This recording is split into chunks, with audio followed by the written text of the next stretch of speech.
it's changed our lives a lot over the last several weeks. And if you're here today, I know you're probably one of the ones, like a lot of us, is we were just tired of the isolation. I'm about sick of hearing the word social distancing, social distancing. It's just good to have the fellowship back again. Couldn't wait to get back together. If it had been up to me, we probably never would have stopped having our services anyway, but as a group, our elders, I mean, I'm not saying I was against what the elders decided, but I'm just saying we did that because we felt like we had to. But I'm just glad that we're back now, because we all missed the family. We missed the fellowship, we missed the unions that we have, and there's so many reasons to love this church. And hopefully every church around is like that. One of the best things here is the fellowship. I love that when we get together and the opportunities that we have to share a meal together and share each other's lives together. I think that's as much as anything what's important about this church. And we all realize, because we come from so many different communities and things, that sometimes this is the only time we see each other. And then we spread out, and hopefully we take the Lord's Word into the communities and into the work environments, every place that we live, and we're taking that with us when we go during the week. But then it's always important to get back together and share in the community that we have again. I love the acceptance that this church has always had for people. Just about anybody that walks in the door, your problems are your problems. We'll help if we can. You won't get judged by them, but we're glad you're here. And that's something I've always loved about this church. I've loved the opportunity we've had to see growth in people. Pardon me for a minute, but Carrie Dean was born here, and she just graduated from high school, and it's great to see kids grow up here. Actually, the twins did the same thing. Melanie and Wendy were just pretty much born here, and they're in their 40s or 50s now. Okay, maybe it just seems like that with 3 children. But nonetheless, that's one of those things that's great. But then also it's great to see Christian growth that's produced here. We've got people that have come through this church that are leaders in other congregations. We've got people that have come through this church that are leaders in this congregation. And all those are reasons that make this a very special church, a very special place to worship. But what's really important about what we need to think about being here, and that's our love for God. It's got to come down. No matter all the things that go with the tremendous privilege of being a part of God's family and being part of a loving community of believers, it's got to come down to our love for God. And what we're having a problem with in our world today is, I think, a very good example of people that just don't do what Jesus said. We just don't love God like we should. In Matthew 22 and 36, and it goes all the way through verse 40, Jesus was asked the question, what is the great commandment? We had that in, I thought that was great, Harvey, had that in Bible study this morning. And Jesus answered and said to love the Lord your God with all your heart, with all your soul, and with all your mind. And the second's like unto the first, that you love your neighbor as yourself. On these two hang the law and the prophets. You know, he made that statement actually to the Jewish people of his day, and frankly, I kind of think that might have been a surprise to them. You know, for one thing, I think they were trying to trip him up when they asked him, you know, what's the great commandment? Because I'm sure that they thought he was going to leave out something that they thought would be important. But of course, as always, he hit the nail right squarely on the head with the importance of loving God and loving our neighbors. But the question I've often had about them is, did they really love God in that day and time? Or, now I'm sure that there was just like always, there was a righteous remnant within the Jewish community. But I think a lot of times their love was more directed toward the keeping of the law. I think it was more directed toward doing the sacrifices when they were supposed to do them, making sure that they were observing the feast days when they were supposed to do them, making sure that they were following the rules and they were doing the right thing at the right time in the right place. And I think it had gotten almost to the point where their God was actually the law and all of the traditions that surrounded the law. And that's something I think that is important, that we don't ever allow to cloud our vision. It's great to have the church. It's great to have the body of believers, all that, but it's got to come down to the importance of realizing we're here because we love God. You know, I want to go to heaven. I want to see God. I want to spend eternity with God, and that should be what's driving everything that we're doing. And a lot of the problems we have in our nation today is because we have forgotten to do that. And if we love God first and foremost, then it's only logical that the extension of that is that we're going to love our fellow man.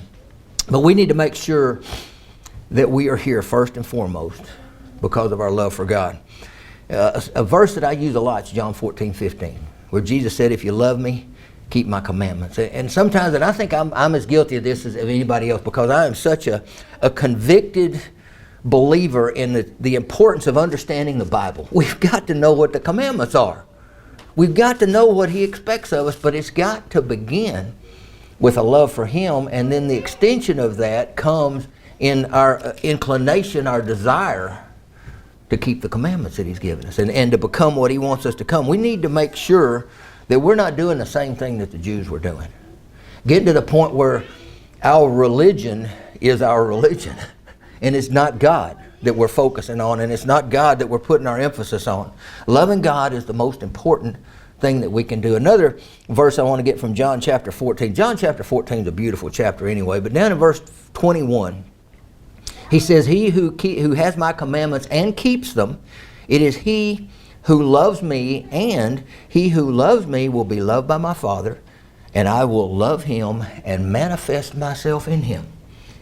Now, what I want to pull as a focus from that verse is the fact that if we love Jesus correctly and God correctly, God makes His home in us through Jesus Christ, and He manifests it. What does that mean?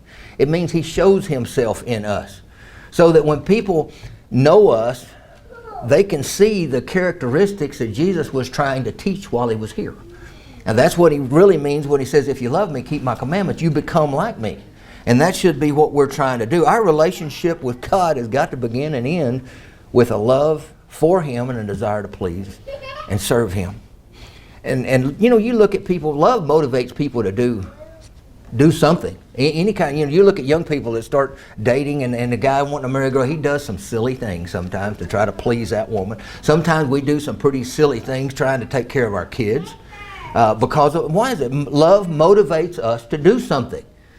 And surely that our love for God should motivate us to try to become more like Jesus Christ, because that's what He's given us to do. If we love God, we keep His commandments. He lives in us, and we manifest Jesus Christ in our life. But what if we don't? You know, what about, and I want to look at it, we're going to go to Matthew 22 if you want to go over there with me. I want to look at a parable today. And we're going to look at what happens when people don't respond correctly. And I want to kind of make a little bit of a parallel to this and kind of what we're going through in our world today. But we're going to look at the parable from Matthew chapter 22, verses 1 through 14. The Bible says in Matthew 22, and Jesus answered and spoke to them again by parables, and said, the kingdom of heaven is like a certain king who arranged a marriage for his son. And he sent out his servants to call those who were invited to the wedding, and they were not willing to come. And again he sent out other servants, saying, tell those who are invited, see, I have prepared my dinner. My oxen and fatted cattle are killed, and all things are ready. Come to the wedding.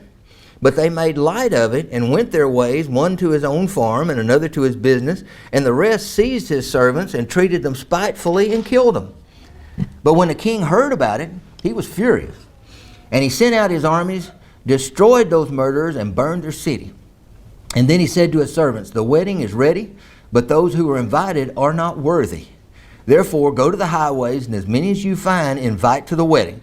So those servants went out into the highways and gathered together all whom they found, both bad and good. And the wedding hall was filled with guests. But when the king came to see the guests, he saw a man there who did not have on a wedding garment. And so he said to him, friend, how did you come in here without a wedding garment? And he was speechless. And then the king said to the servants, bind him hand and foot, and take him away, and cast him into outer darkness, and there will be weeping and gnashing of teeth. For many are called, but few are chosen. Turn him loose, he's all right. I love that. There's three things I want to look at from this parable that we're looking at here. First of all, I want to just talk about what was he talking about to the Jews. I think it's pretty obvious, the coming of the kingdom. And the kingdom is going to be offered to the Jewish people, and they're going to, for the most part, reject it. And pretty much every aspect of what he said there, you could see in the way they fought against Christ as being the Messiah and the coming of the kingdom, and even on into the first century when they're trying to establish the church, they're still persecuting and killing the servants of the church. And so directly that's what he's referring to. But I want to take that a little bit further and make a little bit of an application for us today. What prevents people from responding? Because the same things that happen there are the same things that happen to us today. And I'm afraid that to a little bit of an extent, it's going to be a problem when people start trying to come back and they're not really ready to come back. He's loose. Just pick him up where everybody can see him on a camera. That's another thing I like about this. Is it okay if a little kid runs around in this church? Yes, it is. Why is that, Jessica? Because I said she could. That's right, and that's what we'll have. And actually, that was Harvey's fault for letting him get past. That's what I always said. Come on, we never blame the children here. But anyway, there's nothing wrong with that. Anyway, what are we going to talk about? Back to what we're talking about. What prevents people from responding from this parable that Jesus told to the Jews? Because the same things that kept them from doing what they should be doing, really the same things that keep people from doing what they should do today. The first one from verse 3, they just didn't want to. They just didn't want to come. And one of the things that concerns me about what we're going in today, and I don't know, I don't know if I really should be all that concerned about it. I think there's going to be a purge. I think there's going to be people that just, not just here, but all over, who were members of the church that are just going to say, I'm not going to go back. I'm just going to stay home. And I had somebody recently make a statement that, I just don't know if I want to go back or not. It wasn't from here, but it was somebody who's a member of the church and said, I just don't know if I want to go back. And sometimes people just simply aren't willing. And I think this is going to be a test for that kind of thing. I don't know, and we've talked about this a lot. Did God bring this all on us? Did God allow Satan to bring this on us? Regardless, I think it's going to have a purifying effect on the church. That's what the persecution did in the first century. It had a purifying. The people, I guarantee you, people that went to church in the first century knowing that they could get killed for it were true Christians, I guarantee you. Because if you weren't, you wouldn't have been there. And I think we're going to see a lot more of that as a result of all this, because people, some of them are just going to say, I'm not going to come back. Why? Well, because I just don't want to. And that's really a sad thing. Remember, a great deal of preparation have been made for that wedding, and the same thing's true here. God went to a lot of trouble to prepare this kingdom for us, to prepare actually this church for us. And it's something that hopefully we will be interested enough that we want to make sure that it remains viable, that it remains living and growing and moving forward. He's not going to force people to come to church. I remember Jim McGuigan made a statement a long time ago on one of those videos that we had. He said, if God ever wanted to, he could just shut oxygen off for about 12 seconds and everybody would want to be a Christian. But you see, that's not what he wants. He wants us to want to do this. He wants us to desire to come here to learn about him, to become what he wants us to be. That's why he makes a statement, whosoever will. It's a choice that we have. When I look at people that have this choice and reject it, I get so sad. Because, one of the allusions that he alluded last week to the way the Jews thought that the kingdom was going to be an earthly kingdom. And I've thought about that so much. Do you realize what they were thinking? Let's say that it happened to come and I was 30 years old. And I'm going to die somewhere between 70 and 90. That means I'm going to have 30 or 40 or 50 years to be in the kingdom, and then it's all over. God provided us an eternal kingdom. And with that being our focus, that should be a desire that makes us want to be a part of this. I've told people before, when did your citizenship in heaven start? Sometimes I think we think it starts when we die. No, it doesn't. It started the day you were baptized into Christ. The day you obeyed the gospel and become a Christian, your citizenship in heaven began at that time. You were adopted into the family of God. We should have a desire to please him based on what he did for us to provide this for us. But people just say, I don't think I want to. What did the second group do?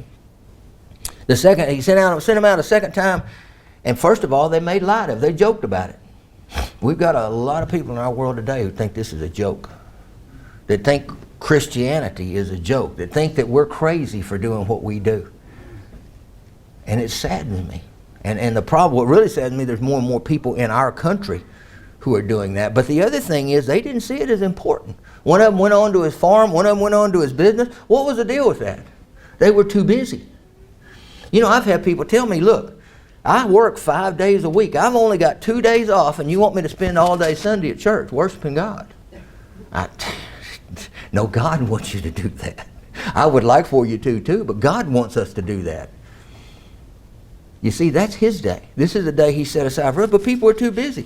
We're too busy with a lot of the things. A lot of times it's just our frivolous things that we have, that we possess for our own pleasure in America. We've got so much stuff that stands in the way of this, and things for our own pleasure that we do that keeps us away from that.